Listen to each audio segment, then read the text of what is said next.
Olá, bem-vindos ao CVM Educacional, a nossa atuação nas mídias sociais, o canal de atuação da CVM nas mídias sociais, o CVM Educacional, e aqui com mais uma live para tratar de um tema bastante interessante para os investidores, que é a securitização. Então, enquanto a gente aguarda aqui a chegada do nosso palestrante, que já está chegando, eu queria a todos que a semana que vem é uma semana bastante importante para a educação financeira no mundo, porque é a Global Money Week, e nós realizaremos uma série de ações. Por favor, entre no site da CVM, cvm.gov.br,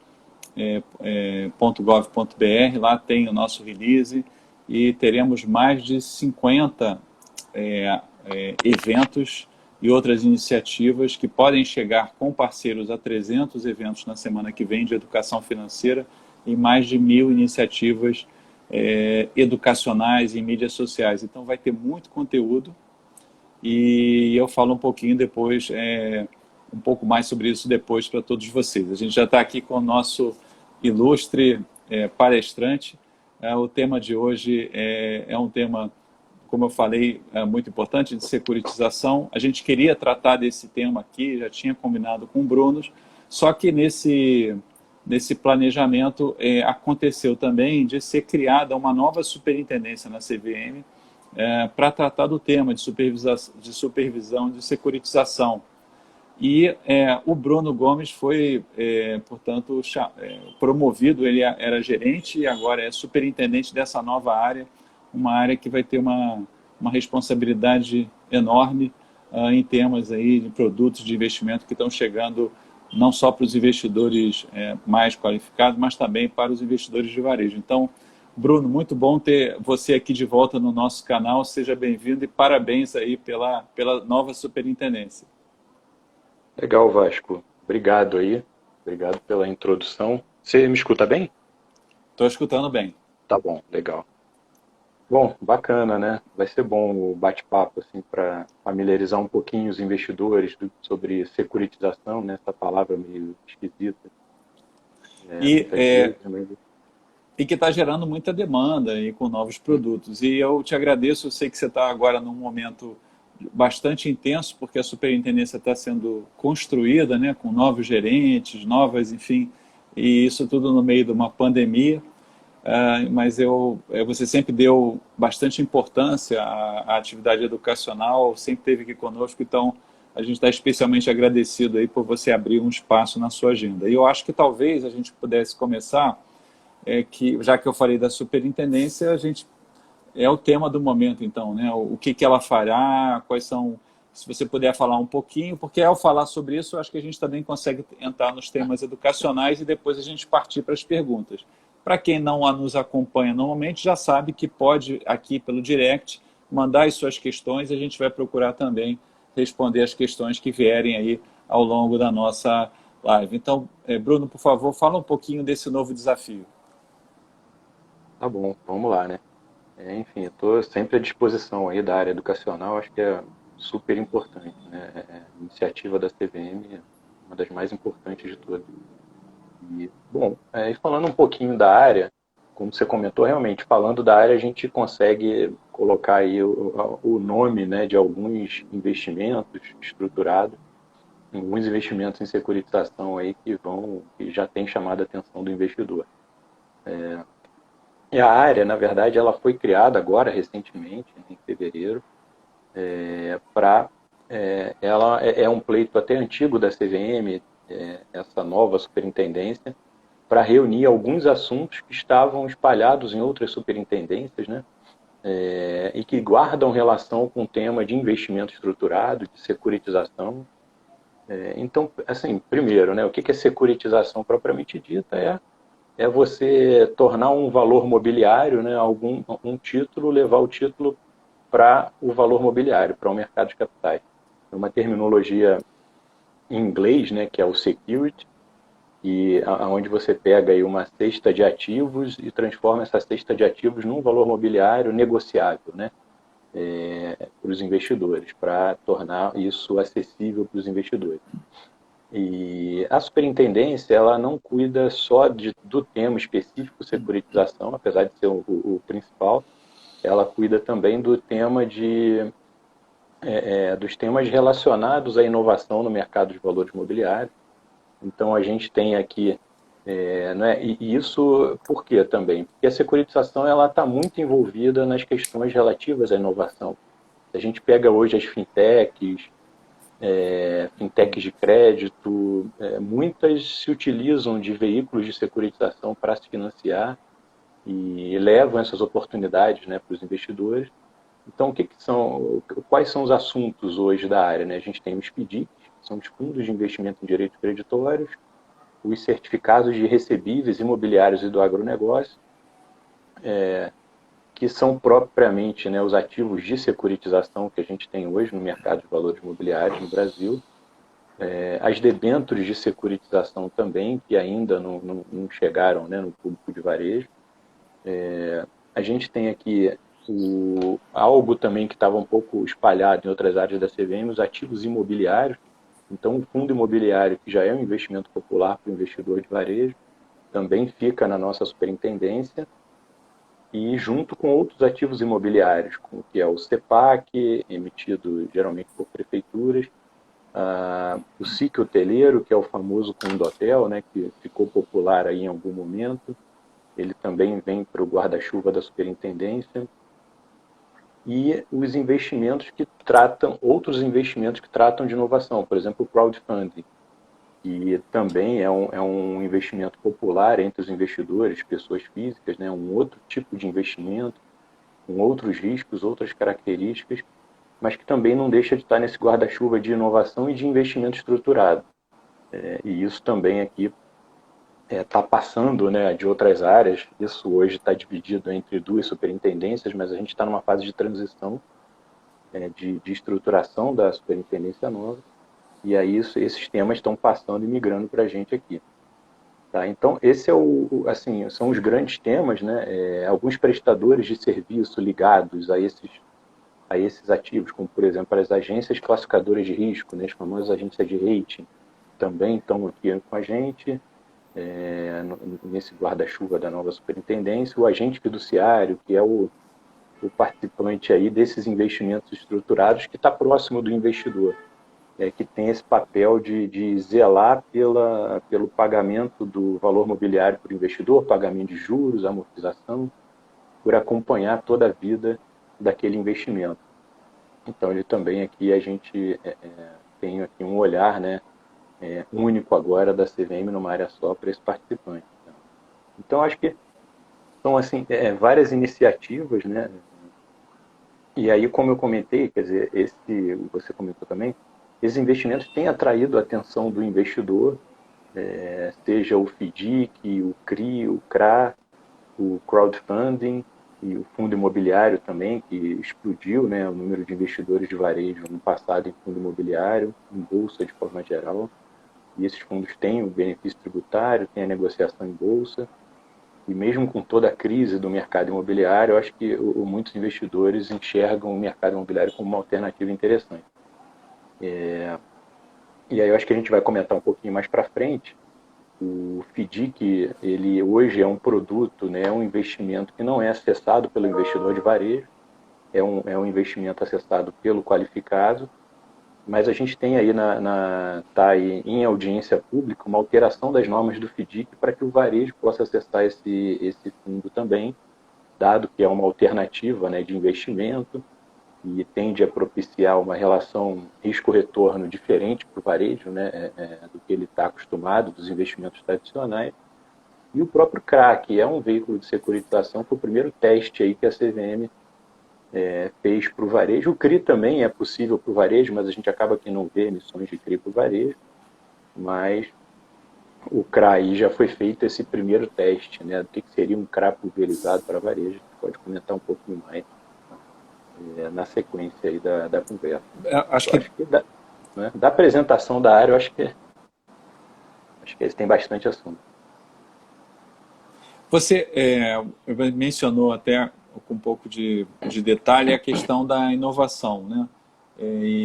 Porque, de fato, com as novas tecnologias financeiras, tem chegado a CVM muitas demandas diferentes e novos mercados surgindo. E a gente também é muito acompanhado aqui pelo pessoal de fintechs, da BFintech, de outras associações. Tem várias pessoas que nos procuram. Então, na parte dos produtos, você acho que explorou bem, mas como é que você vê essa inovação aí, um pouco quando você fala, a gente vai cuidar dos novos temas, das inovações financeiras que vierem de mercado.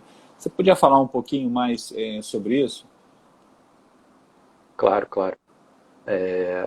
O que esses novos temas, né, que geralmente a CVM às vezes se depara, são emissões, por exemplo, de novos tipos de emissões, né? Eu quero emitir um valor mobiliário e tem ficado muito na moda a questão do token, né? Emitir um token que por trás ali daquele token você tem um instrumento jurídico, alguma dívida, né? Um contrato. E aí essas novas propostas de emissões de valores imobiliários, que a CVM muitas vezes recebe consulta, isso não é valor imobiliário, passa pelo crivo da CVM ou não passa. Essa área também tem essa missão de fazer essa análise, né, de centralizar esses temas, eventualmente conversar com outras áreas aqui dentro, né, e avaliar se tem outra área aqui que mereça ser envolvida na discussão. Mas a ideia também a gente está centralizando isso aqui. Então, é algo que volta e meia acontece. E muito, assim, muita dessa inovação, né, dessa busca, né, por uma inovação em novas emissões, passa também pelos investimentos estruturados. Aqui, como você comentou das fintechs, né, elas têm uma relação muito forte, muito estreita com o FDIC, com emissão, com debêntures de securitização. E tudo isso aqui guarda até uma relação com essa audiência de FDIC nova que a gente, por exemplo, colocou aí na rua para uma nova regra do FDIC. Então isso... Olha, pode falar. não, desculpa te interromper. Acho que é bem interessante a nossa área aqui, que é a área de proteção ao investidor, a quantidade de consulta que a gente recebe aqui toda semana, e às vezes tem semanas que você tem todo dia, de pessoas querendo explorar novas possibilidades, enfim. Então tem uma área assim, para dar uma olhada, especialmente com essas novas tecnologias, eu acho que vai ser um ganho enorme. E eu queria falar aqui que o Zé Alves Ribeiro está dando parabéns aqui pelo novo cargo, a SSE em excelentes mãos. Enfim, acho que é uma pessoa que te conhece aí. Conheço. Uma questão, eu normalmente pego essas questões aqui, e agora começou os parabéns aqui, Palácios também, mercado de securitização, enfim, então estão chegando aqui alguns comentários, depois você vê aí depois aqui no canal.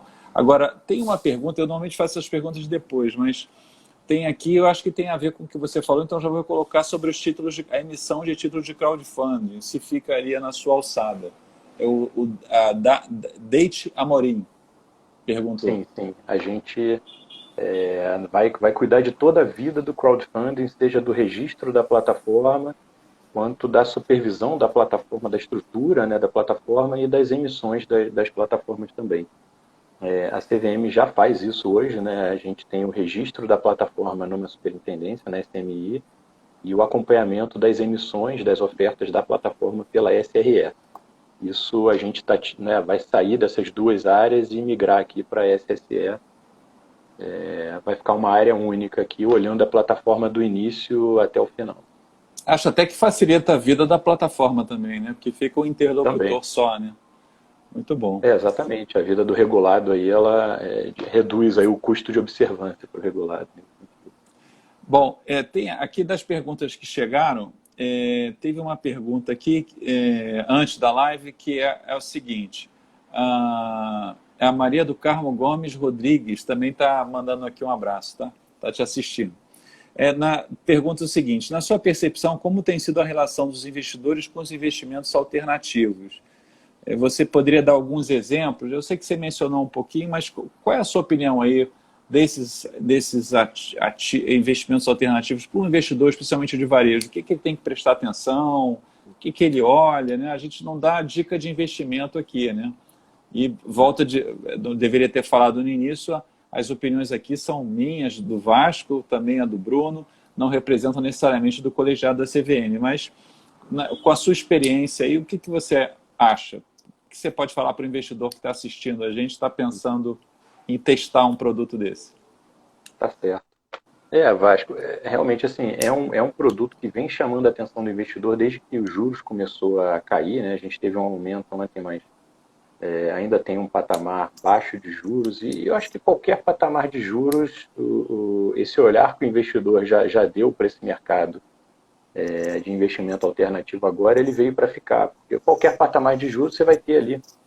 Nesse mercado, você tem uma oportunidade do investidor encontrar uma relação risco-retorno diferente daquela relação risco-retorno que ele tem dos investimentos tradicionais, até investimentos que estão fora do mercado, né? Investimentos bancários, por exemplo. Tudo isso, quer dizer, você tem mais risco, mas pode ter mais retorno. Por outro lado, você tem investimentos alternativos que também oferecem menos risco e menos retorno. A grande vantagem do investimento alternativo, né, especificamente do investimento em securitização, ele poder, o investidor poder acessar ali uma cesta de ativos.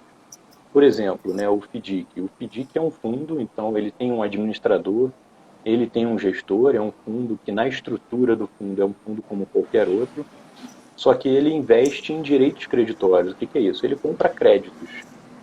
Alguém foi lá, originou o crédito, por exemplo, um banco, né, concedeu créditos imobiliários, o FDIC pode ir lá comprar aqueles créditos imobiliários de um banco, de vários bancos, por exemplo, e montar a sua carteira e vender cotas para o investidor. Então, o investidor vai estar exposto ali ao risco de crédito de vários devedores.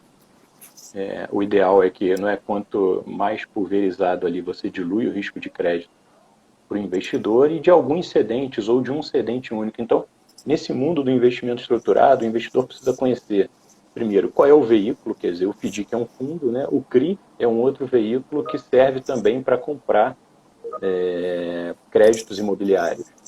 Então, é um veículo que tem um funcionamento muito parecido. Ele pode comprar o CRI, né? Pode investir no CRI ou pode investir no FDIC que tem uma carteira imobiliária. E o que ele precisa conhecer? Assim, o investidor precisa conhecer a terminologia desse mercado. Que você tem ali no mercado de crédito o originador, o cedente, quais são as garantias que estão por trás daquele crédito que o fundo comprou, né? Tem imóveis alienados, o que está garantindo ali uma eventual inadimplência da carteira, você tem a coobrigação de um terceiro, o aval, enfim, são outros riscos e outras questões que o investidor tem que levar em consideração na análise.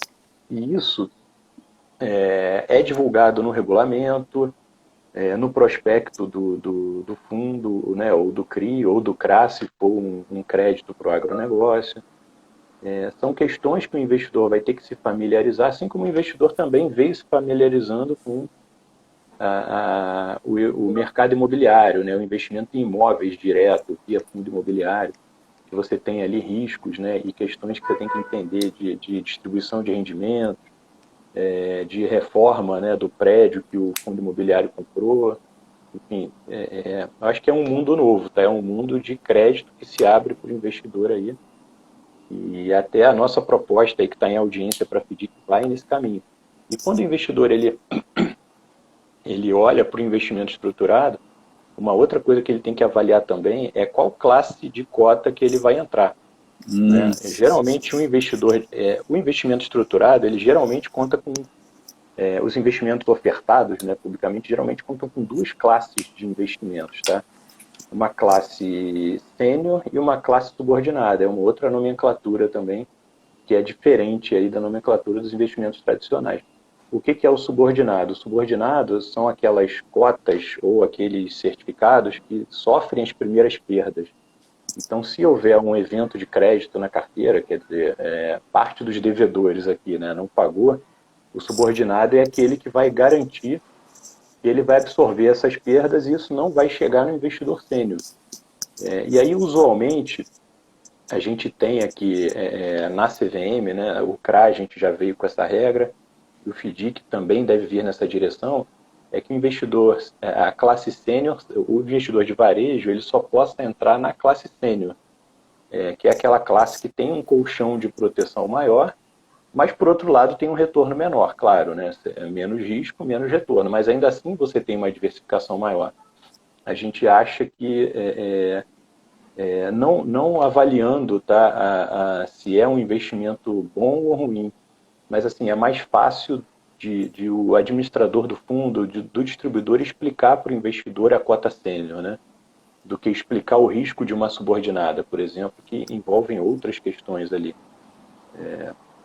Então a gente tem, né, por enquanto, aberto na regulação essa oportunidade aí do investidor entrar na cota sênior. Então são muitas terminologias, né, muitas questões aqui e o investidor que pretende ingressar nesse mercado de investimentos alternativos, ele precisa olhar, entender, estudar. E isso acho que a internet hoje facilita muita coisa, né? Isso é bem tranquilo de buscar na web. Vão precisar de muita educação financeira, né? Com certeza. Muita educação, muita. É um outro, assim, é um outro nível de educação, Vasco, com certeza.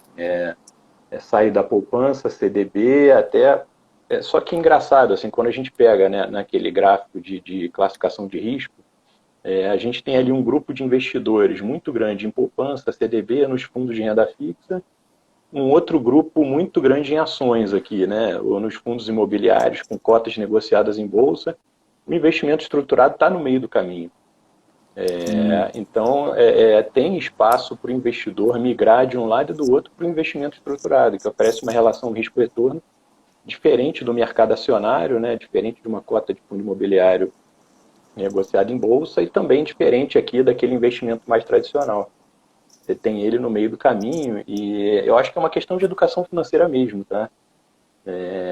Que vai atrair o investidor de um lado ou do outro para essa nova classe de ativos.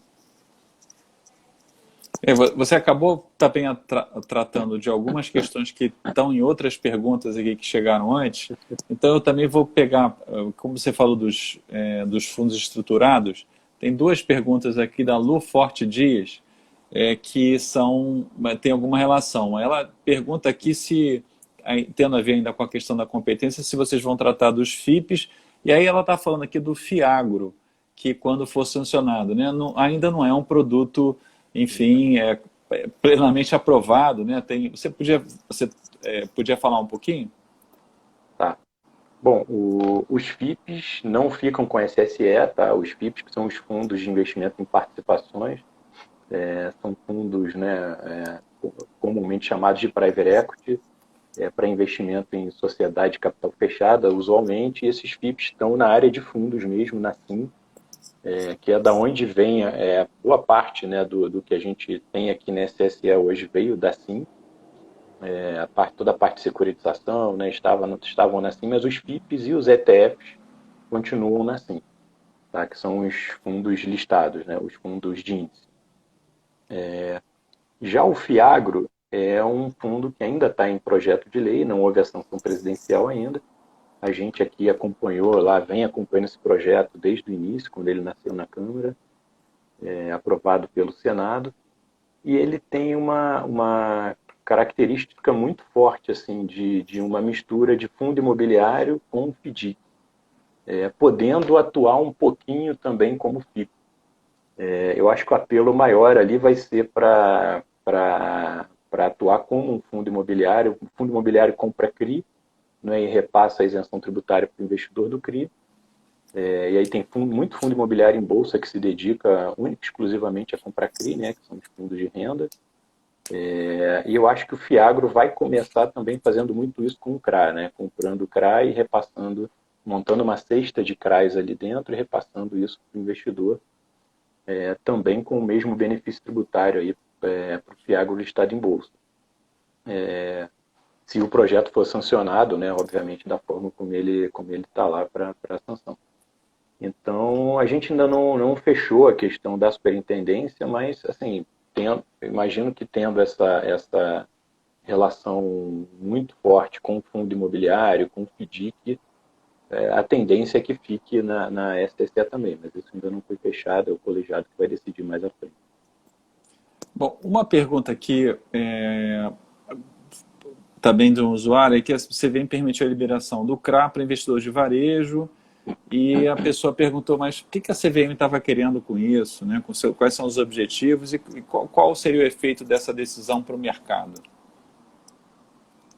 Bom, lá atrás, quando a gente editou a norma do CRA, a gente regulou o que seria o CRA para o varejo, né? A lei que criou o CRA, ela não impediu o acesso do investidor de varejo. Então, a gente entendeu ali mas as ofertas que vinham ocorrendo até então, elas vinham ocorrendo só para o qualificado, por um entendimento da CVM, até porque não havia uma regra para o CRA, então só quem poderia acessar ali aquele CRA era o qualificado, já na ausência da regra. Na hora que a regra entrou em vigor, a intenção foi exatamente dar a oportunidade do público de varejo acessar uma classe diferente de investimentos, né, com uma relação risco-retorno diferente, mas com algumas salvaguardas. Então, uma das salvaguardas, como eu comentei, é essa, quer dizer, o investidor de varejo ele só pode entrar na classe sênior do CRA, tem que existir uma subordinada ali, e uma subordinada, assim, também não é aquela subordinada que, eu tenho 99% de sênior e 1% de subordinada. Pode até ser que esse 1% faça sentido na relação de risco, né, de perdas esperadas para a carteira, mas usualmente não, né? Então a gente ali colocou uma trava que é o que, olha, tem que ser sênior, mas a subordinada ela tem que refletir a relação de perda esperada da carteira. Ela tem que ter esse colchão mínimo. E eu acho que a proposta é essa, é trazer o investidor de varejo. Não adianta a gente também o tempo inteiro, né, educar, e o investidor de varejo nunca ter acesso ao produto, né? Se ele, né? Verdade. Então é um bom teste o CRA de varejo, agora o FDIC de varejo vai ser um novo teste, e junto com isso vem aí muita educação financeira, né? Sem dúvida. Com certeza. E no caso do certificado de audiovisual, enfim, isso está na sua área, né? Ou não? Não, continua na SRE. Tá? Tá bom. Então acho que seria um tema relacionado às ofertas. Teve uma pergunta aqui da Mariana J. Ribeiro sobre isso, né? E aí eu também. Então, tem uma outra questão aqui, se você podia falar um pouquinho da audiência pública sobre o FDIC de varejo. Tem, inclusive, lá um tipo diferente, né, novo, de FDIC socioambiental. O que você pode destacar aí dessa audiência aqui para o investidor, do ponto de vista do investidor? Tá, não, é bem legal. Assim, a audiência, ela foi feita, primeiro a gente pensou em mudar bastante, né, o universo dos FDICs que existe hoje. É uma audiência, já vem lá de longo tempo, a gente tentando trazer aqui responsabilidades para prestadores de serviço desse fundo que não que tinham essa responsabilidade, mas a responsabilidade não estava bem endereçada na norma atual. Junto com isso, a gente viu que, na verdade, o mundo do FDIC ele mudou muito de 10 anos para cá, quando foi feita a última alteração da norma de FDIC. E aquela última alteração ela foi feita lá pensando que o FDIC comprava créditos ainda físico, né, com papel, assinatura, estoque de documento físico, tudo isso. E o mundo mudou, né? Hoje em dia o FDIC, 99% dos FDICs transacionam com direitos creditórios digitais, escriturais, né? A gente tem aí a lei da duplicata escritural para entrar, quer dizer, que já está no ar, mas ainda não tem ainda as empresas, né, realizando a escrituração. Em breve existirão essas empresas. Então, o mundo do FDIC mudou completamente. E isso fez essa necessidade de revisão da norma. E aí, na revisão da norma, a gente olhou e falou, não, olha, vamos aqui também avaliar a entrada do investidor de varejo, a possibilidade da entrada do investidor de varejo, como a gente fez no CRA, né? Abrir mais um leque possível de investimentos para o varejo, ampliar as possibilidades de investimento do investidor qualificado e do investidor profissional também. Então, algumas limitações que o investidor encontrava para investir em FDIC, mesmo qualificado profissional, elas estão sendo flexibilizadas agora na nova regra, assim, e como contrapartida, a gente enxerga que essa digitalização e a entrada de novos participantes nesse mercado, um dos participantes é, por exemplo, a entidade registradora de direitos creditórios, que ela não, há 10 anos atrás, quando a norma foi alterada, ela não existia, e hoje ela existe, é homologada pelo Banco Central, é um regulado do Banco Central, e é um regulado que veio para se encaixar nesse mundo do crédito digital. E isso, não é esses novos participantes e novas salvaguardas desse produto, né, permitem que a gente dê, por outro lado, uma flexibilidade maior para o investidor. Então, por exemplo, o investidor pode parecer muito técnico, né, mas o investidor profissional, por exemplo, ele vai poder comprar FDICs em que os recursos transacionem direto pela conta do cedente antes de ir para o fundo, numa conta de livre movimentação do cedente. Porque a natureza da securitização é o quê? O fundo compra o crédito e o cedente do crédito, que é quem tinha aquele crédito, né, e vendeu para o FDIC, ele não recebe os recursos. Os recursos, depois do pagamento da dívida, passem direto para o FDIC. Não transacione na conta do cedente. Ou se transacionarem na conta do cedente, tem que passar por uma conta que a gente chama de conta vinculada. É uma conta que o cedente não consegue movimentar. Quem movimenta é o custodiante do fundo, por exemplo. E para o profissional, não. A gente está entendendo que o profissional pode trabalhar da forma que ele achar melhor, né? Então, ele vai poder ter um FDIC em que os recursos passem numa conta de livre movimentação do cedente antes de chegar no fundo. Isso é porque essa dinâmica, às vezes, para uma quantidade de cedentes muito grandes, ela é complexa, né? E muitas vezes o profissional topa assumir esse risco, né? De uma diversificação maior de cedente, de ter um risco aqui que a gente chama de risco de fungibilidade maior. Enfim, e aí, nisso tudo, a gente está flexibilizando. Para o profissional, alguma flexibilização qualificada, e o varejo com algumas vedações importantes, quer dizer, o FDIC de varejo não vai poder transacionar em potencial conflito de interesse. O que é isso? Ele não vai poder comprar créditos de partes ligadas ao administrador, gestor, consultor do fundo, custodiante, entidade registradora. Desculpa. Entidade registradora, né, entre outros. Então, ele vai ter uma proteção maior e o investidor de varejo só vai poder acessar o FDIC pela cota 100. Acho que são essas as principais aí, guias para os investidores. A gente está falando aqui de vários, estamos agora falando especificamente de FDIC, né? Mas quando fala de securitização, são vários instrumentos diferentes que têm algumas características, como você já explicou. Mas o usuário aqui, Frank_Norjosa, perguntou assim, em uma frase, por que o investidor pessoa física escolheria, por exemplo, um investimento de securitização? Que tipo de interesse ele estaria buscando? O que você pode falar aí, sabendo que a gente não dá dica de investimento? A gente está falando só, até nem recomendo. Mas assim, do ponto de vista técnico.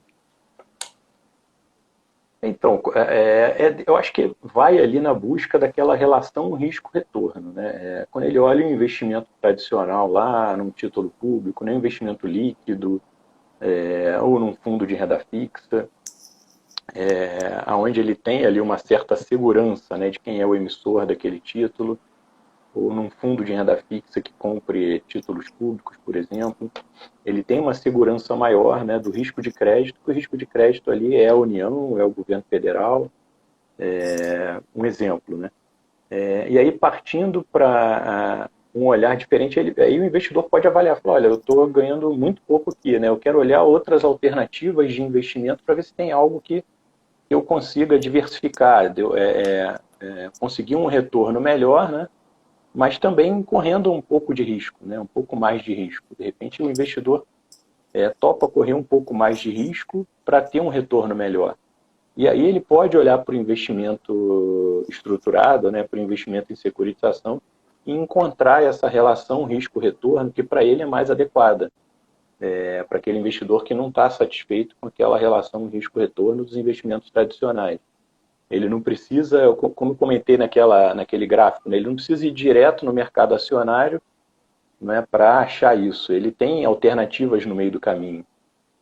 Muitas vezes a relação risco-retorno do mercado acionário ela não é, o investimento ideal para aquele investidor que quer diversificar um pouquinho, sem correr aquele risco do equity, né, das ações ali, né, sem estar exposto àquela volatilidade. Tá? E no que diz respeito assim o que você recomenda para as pessoas consultarem?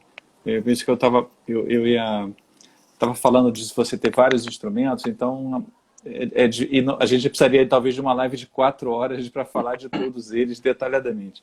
Mas é o site da CVM, assim, se eu quiser fazer uma buscar informação, o que ele tem que ler? Se você pudesse dar alguns exemplos. Tá. Existe alguma literatura sobre isso, tá? Se o investidor fizer uma busca de livros, né, por exemplo, sobre investimentos estruturados, sobre securitização, existe alguma, não muita, não tem muita literatura, mas existe alguma literatura. Tem literaturas mais especializadas, né, que acabam tratando mais do direito envolvido na securitização. E aí eu acho que para o investidor não é tão interessante assim se aprofundar nessas questões, né, pelo menos no início, né, antes de entender o básico. Tem muita informação na internet sobre isso. E no site da CVM a gente tem as informações sobre esses fundos, sobre os produtos, sobre as companhias securitizadoras que emitem o CRA e o CRI. Então o investidor pode começar a fazer buscas no site, ele vai encontrar lá os regulamentos dos FDICs, os termos de securitização, que é o equivalente ao regulamento, tá? O termo de securitização, nesse nome estranho também, ele é o regulamento do CRA e do CRI. O investidor pode entrar no site da CVM e começar a acessar esses regulamentos. Outro documento interessante também, que explica o funcionamento desses produtos de uma forma mais amigável, acho que são as demonstrações contábeis desses. Cada FDIC tem uma demonstração contábil publicada, divulgada anualmente, e cada emissão de CRI e CRA também. E na hora que ele começa a olhar aquilo ali, ele vai ver um balanço, vai ver um ativo da emissão, o passivo da emissão, qual é o patrimônio líquido, qual é o lastro. Aí ele vai começar a entender um pouquinho. É uma análise de balanço também que ele pode fazer, né, daquele produto. Acho que são guias aqui que podem ajudar. Tá? E acho que eu penso que assim que pelo menos as alterações que estão em audiência pública forem implementadas no desenho final, é também uma oportunidade para a gente publicar aqui em parceria com vocês algumas orientações ou cadernos que complementem a informação. A gente tem muita informação no portal do investidor, né? Quem quer entender o mercado, com uma linguagem acessível, mas um material específico, como algum dos cadernos da CVM mais atualizado, eu acho que a gente pode ter aí uma meta de curto prazo, e a gente vai procurar você aí, Bruno, para nos ajudar aí nessa orientação para o investidor, para ele poder escolher, mas ter também uma referência mais fácil, sem ele precisar buscar na internet. Mais fácil que eu digo, pelo menos uma que venha do regulador. Tem algumas perguntas aqui têm a ver com supervisão, que não é bem o nosso foco, mas eu acho que talvez dentro de uma perspectiva educacional dê para você avaliar, sabendo que está tudo muito no início, né? O que você acha de eu cobrir aqui essas duas questões? Vamos lá. Então tá. Se não for possível responder, a gente avisa, né? Essa aqui é uma live educacional, né? Exatamente. Se não for possível, eu peço para mandar consulta lá para a gente. Tá certo. Não substitui a consulta, né? Mas há uma pessoa aqui, o usuário Josearp 04660, que perguntou, na verdade ele fez uma declaração e perguntou se estava certo. Então, ele falou assim: o objetivo da supervisão das operações de securitização é assegurar a transparência relativa a duas questões centrais: riscos envolvidos e onde ele se encontra no arranjo das partes. E ele pergunta: está certo isso? E eu pergunto: é só isso? Não é só isso. Assim, o objetivo da supervisão das operações de securitização é a gente não só assegurar a transparência para os investidores, né? Eu estou até vendo a pergunta dele aqui na tela aqui, e, e assim, onde se encontram no arranjo dessas partes. Quer dizer, a supervisão aqui é a gente olhar se a regulamentação está sendo bem atendida, né? Se o produto aqui ele foi, se o suitability do distribuidor ele está adequado, né, para o investidor correto, quer dizer, ele vendeu a cota subordinada para o investidor de varejo, opa, tem alguma coisa errada, né? Aquele risco ali ele pode ser acessado, né, pelo investidor, ele está adequado para o qualificado, para o profissional. Esse suitability é importante, então isso é parte da supervisão também. E o enquadramento do produto nas regras, né? A atuação dos participantes, o administrador ele está atuando da forma como ele deveria atuar, o gestor ele está cumprindo os objetivos do fundo. Nos certificados, como eu comentei, você tem o papel do agente fiduciário, que é muito importante também, que é ele que está próximo ao investidor, zelando, né, pelos interesses do investidor ali junto ao emissor daquele certificado. Então, assim, não é só isso, né? Mas eu acho que zelar pela transparência também é fundamental. Eu acho que parte do trabalho da supervisão, sem dúvida, é zelar pela transparência, é olhar o tempo todo qual é a transparência que está sendo dada para aquela operação e reavaliar se tem algo ali que não está transparente, que deva ficar, né? Seja propondo mudanças normativas, divulgando orientações aí por ofício circular. E analisando reclamações e denúncias também, né? Porque elas chegam na CVM. O investidor discorda, entende que, ou ele acha que está havendo alguma irregularidade, ele pode denunciar a CVM, a gente tem um canal de atendimento eletrônico e as questões que não conseguem ser respondidas aqui na área de atendimento, elas são encaminhadas, de orientação, são encaminhadas aí às áreas e o que vai ser o destino natural à sua superintendência. Tem uma pergunta... É importante, Vasco. Não, é só para complementar, quer dizer, é um insumo muito importante que a gente recebe. Assim. Reclamações de investidores é um dos grandes insumos para a nossa supervisão também. E sem citar os nomes, evidentemente, eu não sei se você concorda comigo, mas a nossa experiência aqui é que, por exemplo, no caso dos fundos imobiliários, tem um grupo de investidores que é muito ativo, né? Então, eles vão às assembleias, eles acompanham. Então, eles estão sempre mandando questões para a CVM. A gente pode discordar ou não, mas sempre tem uma questão ali, uma reclamação, um ponto de atenção que merece uma análise. Então, é interessante no caso a gente recebe mais demandas de fundos imobiliários do que dos fundos em geral. Porque especificamente do fundo imobiliário tem muita gente que investe, são organizados, eles discutem, eles enfim, são investidores ativos, né, no sentido de tomar conta do seu dinheiro e trazem muitas demandas para a CVM. Vamos ver se isso vai acontecer também nesses novos segmentos. Tem essa pergunta aqui, eu não sei se pode, eu vou colocar aqui, mas não sei se você vai poder responder, se tem algo para falar nesse momento que está muito cedo ainda, mas está perguntando se vai ter um plano de supervisão para os fundos estruturados, enfim. Esse é um tema fora do educacional, mas como a gente também falou um pouquinho da estrutura, não sei, acho que não dá para falar ainda, né? Assim, a gente já tem, o próprio SBR, né, que é a nossa supervisão baseada em risco, já traz os parâmetros do que a CVM vai supervisionar nos próximos 2 anos, 2021, 2022. Então já tem alguma coisa lá, o SBR público, né, está no nosso site, os investidores, aí, os participantes aqui do evento podem acessar para ter essa visão do que a CVM está enxergando aí de mais risco, né, e que vai olhar mais de perto nos próximos 2 anos. Isso sem prejuízo, né, da supervisão do dia a dia, né, das análises, da supervisão que a gente faz no dia a dia. E, obviamente, com o nascimento da superintendência, isso vai sendo moldado aqui ao longo do tempo, mas a ideia é ter, eu acho que o foco da superintendência, né, de ter uma superintendência para isso, é dar mais dinamismo para a supervisão desses assuntos. Excelente.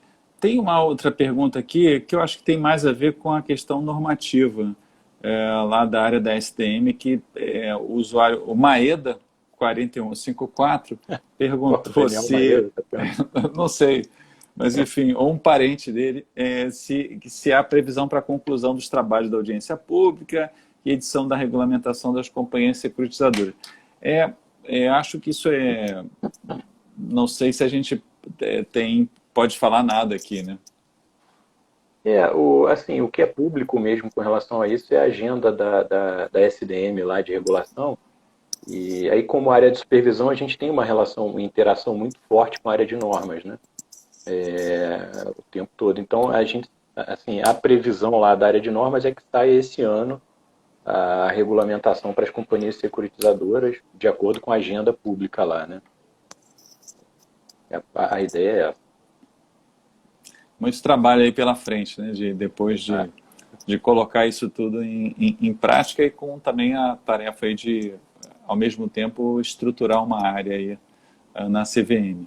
Eu acho que a gente está chegando aqui ao final e sim, tem alguns comentários aqui, depois você vê, né? O pessoal dizendo que estuda muito, enfim, agradecendo as respostas, parabenizando você, o FR Fukuda, parabéns, Bruno, e outras pessoas aqui se manifestando. Para a gente, acho que meio já caminhando para o encerramento, o que você deixaria como final aqui dessa live, né? Teremos com vocês aí nas próximas, vou convidar para tratar dos assuntos específicos, e que você colocaria de uma forma geral como uma mensagem para o investidor que está acompanhando a gente, enfim, sobre esses temas que a gente tratou hoje, especificamente aí a nova área e esses instrumentos que vão ser regulados e supervisionados aí pela sua área.